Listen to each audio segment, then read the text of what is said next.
Bonjour à tous et à toutes, je vous retrouve aujourd'hui en vidéo pour vous présenter les sorties livresques de février qui me tentent le plus.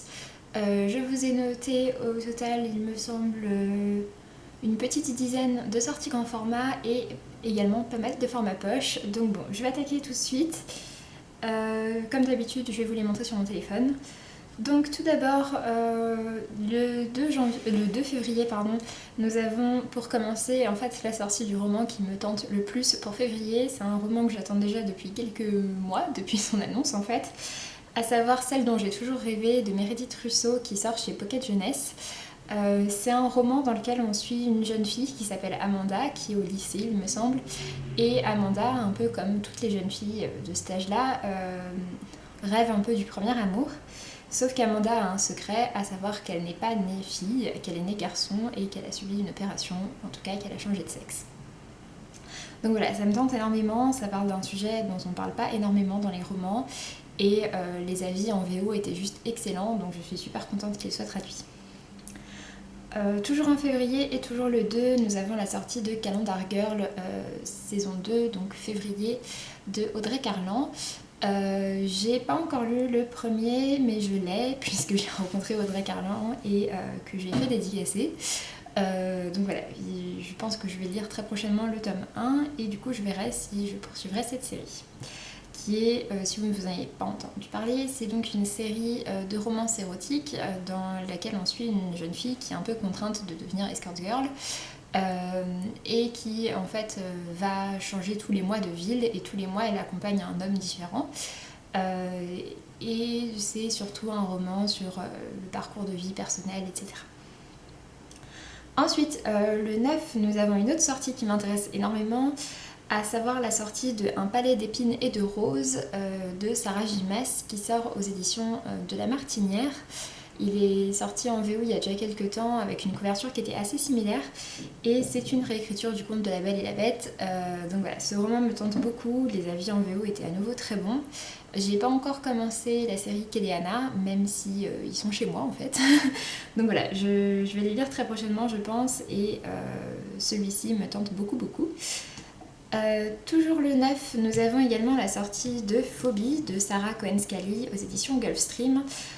Pour ma part, je l'ai acheté lors du salon de Montreuil puisqu'il était vendu en avant-première par les éditions Gulfstream, mais je ne l'ai pas encore lu puisque ça parle donc des phobies et que c'est un thriller et que voilà, je flippe un peu.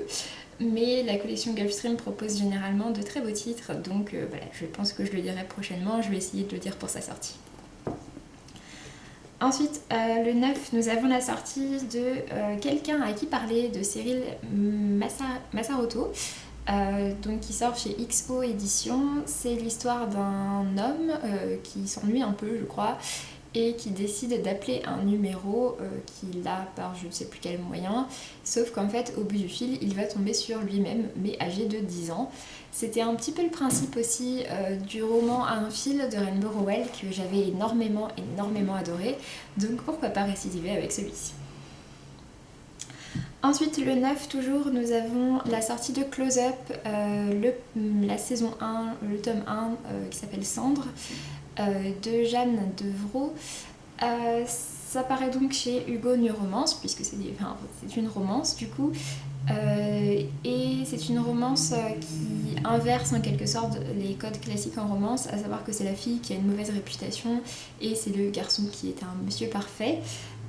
Pourquoi pas, après le résumé disait pas grand chose donc je vais peut-être attendre d'avoir les premiers avis dessus pour me lancer, mais en tout cas pourquoi pas. En plus les tomes 2 et 3, donc les suites sortent en mars et en avril, donc il n'y aura pas beaucoup d'attente entre chaque tome.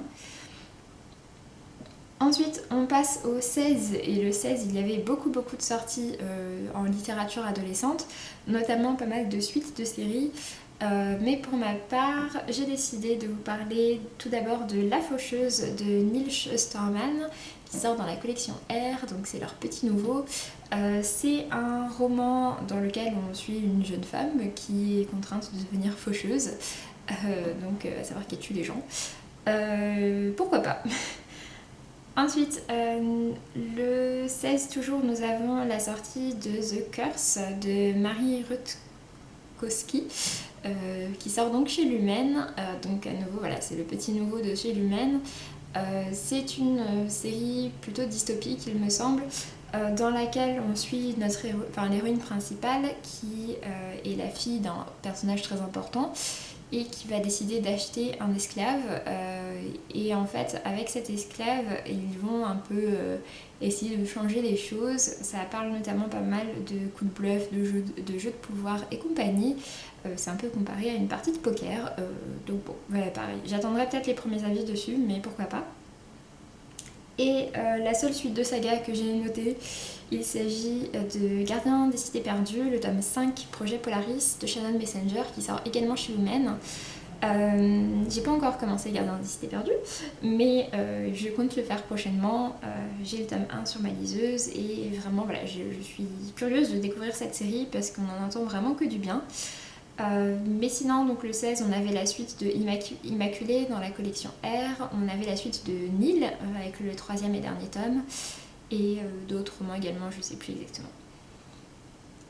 Et enfin, donc la dernière sortie grand format que j'ai notée, c'est à nouveau une sortie grand format qui me tente vraiment beaucoup. Donc il y avait quand même pas mal de très belles sorties pour le mois de février, puisqu'il s'agit de la sortie de Passenger de Alexandra Bracken aux éditions Milan. Donc ce livre vous dira peut-être quelque chose parce que la version anglaise est quand même pas mal passée partout et qu'elle avait exactement la même couverture. Donc ouais, pour ma part ça me tente beaucoup. C'est un récit dans lequel on suit une adolescente qui en fait va faire un voyage dans le temps de manière involontaire et va se retrouver sur un négrier au XVIIIe siècle. Ça m'avait l'air vraiment très sympa et je suis très curieuse de le lire. Ensuite, on passe au format poche, j'en ai noté quelques-uns. Tout d'abord le 1er février, nous avons la sortie de Holocity, donc le 2e tome de Miss Peregrine et les enfants particuliers qui sort chez le livre de poche jeunesse. Ça m'a plutôt surprise parce qu'ils ont sorti le tome 1 il n'y a pas très longtemps en poche. Et donc voilà, ils ont décidé de sortir le tome 2, ils conservent la même couverture que le grand format. Ensuite, le 2 février, nous avons la sortie de Enoch de Estelle Faye, donc le 2e tome de la série La Voix des Oracles, qui sort chez Folio SF. Je suis désolée pour la mauvaise qualité de cette image. Et pour le coup, ils n'ont pas du tout conservé la même couverture. Je trouve ça un peu triste parce que la couverture est très jolie en grand format. Donc c'est une trilogie qui est finie. Pour ma part, j'ai lu seulement les 2 premiers tomes. Et en fait, le tome 1 est sorti en janvier, mais j'avais pas vu passer sa sortie. Et du coup, là, c'est le tome 2 qui sort. La couverture du tome 1 avait été changée aussi, mais elle correspondait plus avec l'image que je me faisais du personnage. Pour le coup, dans ma tête, Enoch ressemble pas du tout à ça. Ensuite, le 2 toujours, nous avons plusieurs sorties chez Pocket. Tout d'abord, la sortie de Un parfum d'encre et de liberté de Sarah McCoy. C'est également l'auteur de Un goût de cannelle et d'espoir que j'ai déjà dans ma bibliothèque mais que j'ai pas encore lu. Elle écrit des romans historiques qui en général sont très appréciés et j'aime énormément cette couverture. Pour celui-ci, je la trouve plus jolie que la couverture en grand format. Donc voilà, pourquoi pas me laisser tenter, mais je dirais quand même peut-être celui que j'ai déjà avant. Toujours chez Pocket, donc nous avons la sortie des derniers jours de Rabbit Eyes de Anna McPartin, je sais pas comment ça se prononce. C'est un roman qui a beaucoup fait parler de lui mais qui n'était pas très joyeux puisque je crois que c'est les derniers jours d'une personne, il me semble que c'est une personne qui est malade en plus de ça, donc bon, voilà, c'est un roman qui a beaucoup fait parler de lui donc ça m'intéresse mais je pense pas que ça va être très joyeux. Et le petit dernier pour le 2 février, c'est la sortie de L'assassin qui rêvait d'une place au paradis de Jonas Jonasson qui sort chez Pocket. Pour ma part, de cet auteur, j'ai lu Le vieux qui ne voulait pas fêter son anniversaire.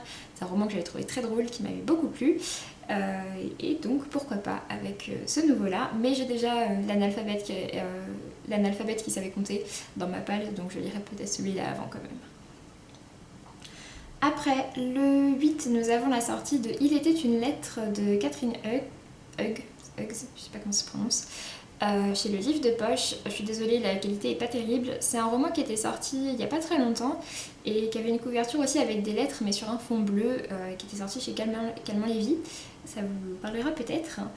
Donc voilà, j'ai vu qu'il sortait en poche et d'ailleurs il y a un nouveau roman de cet auteur qui s'appelle Il était un secret. qui sort en grand format. Ça m'avait pas l'air d'être la suite, même si les noms sont très proches.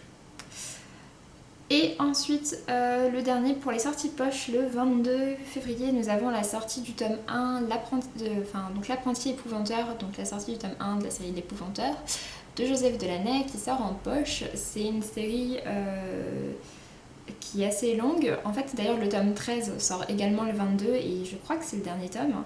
Mais du coup, le tome 1 est sorti il y a super longtemps, il y a 13 ans, je crois, du coup, et il n'était jamais sorti en poche. Donc voilà, ils se sont enfin décidés à commencer à les sortir en poche avec la sortie du dernier. Il était temps. Donc voilà, sur ce j'en ai fini avec cette vidéo des sorties. J'espère qu'il y a des romans dedans qui vous intéressent. Bien sûr, je ne vous ai pas présenté tous les livres qui sortent en février, sinon cette vidéo aurait été juste interminable, mais seulement les romans qui moi m'intéressent. En tout cas, j'ai très hâte de la sortie de celle dont j'ai toujours rêvé, d'un palais d'épines et de roses et de Passenger. Donc voilà, n'hésitez pas à me dire si vous aussi il y a des livres parmi cette vidéo qui vous tentent. Et puis moi je vous dis donc à très bientôt, et puis d'ici là, faites de belles lectures. Salut!